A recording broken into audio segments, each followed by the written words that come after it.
গতকাল নৈহাটিতে ভোট মিটতেই তৃণমূল প্রার্থীর ছেলেকে বেধড়ক মারধরের অভিযোগ। প্রথমে বাইক জোরে চালানোর প্রতিবাদ করায় বচসা বাঁধে এবং তারপর তৃণমূল প্রার্থীর ছেলেকে বেধড়ক মারধর করা হয়। ছেলে শুভমের ওপর হামলার অভিযোগ সামনে এসেছে। আহত অবস্থায় তৃণমূল প্রার্থীর ছেলেকে হাসপাতালে ভর্তি করা হয়েছে। দুই অভিযুক্তকে ইতিমধ্যেই গ্রেফতার করেছে পুলিশ।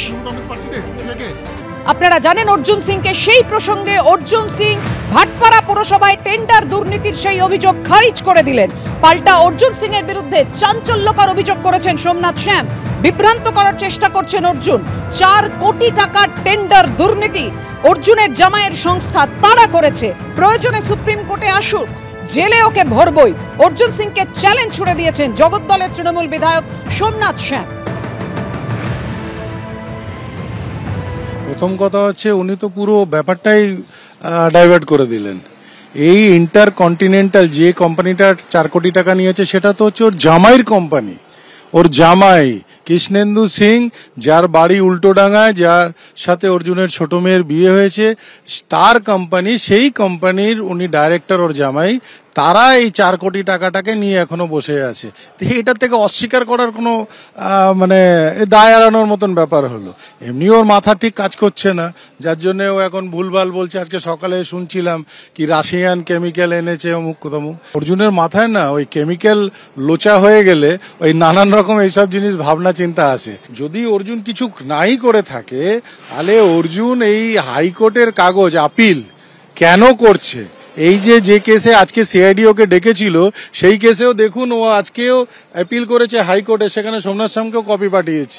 এবং ভাটপাড়া নৈহাটি কোঅপারেটিভ ব্যাংকের যে কেস, সেটার এগেনস্টেও হাইকোর্টে আপিল করেছে। অ্যাপিল করে সেখানেও আমাকে পাঠিয়েছে ক্যাভিয়েট করার জন্য।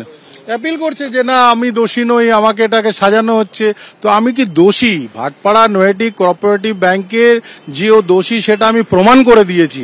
এবং এই ইন্টারকন্টিনেন্টালে ওর জামাই টাকা নিয়েছে, সেই টাকা ওর কাছে রয়েছে এবং পুরো পেপারস আমার কাছে আছে। এটা তো প্রথম দফায় সিআইডির কাছে গেছে, এবার বারংবার যাবে। এই কেসে ওকে জেলে আমি ভরবই। ও সুপ্রিম কোর্টে আসুক, আমি সুপ্রিম কোর্টে প্রমাণ করব। আমি ওকে ডাকছি সুপ্রিম কোর্টে। আপনারা শুনলেন সোমনাথ শ্যাম, তিনি রীতিমতো চ্যালেঞ্জ ছুড়ে দিয়েছেন অর্জুন সিং এর দিকে যে জেলে তাকে ভরাবেনি এবং তার কাছে সমস্ত তথ্য প্রমাণ রয়েছে। ভাটপাড়া পৌরসভায় যে 4 কোটি টাকার টেন্ডার দুর্নীতি হয়েছে এমনই অভিযোগ করছেন সোমনাথ শ্যাম। অর্জুনের জামাইয়ের সংস্থায় দুর্নীতি করেছে এবং যুক্ত রয়েছেন অর্জুন সিং।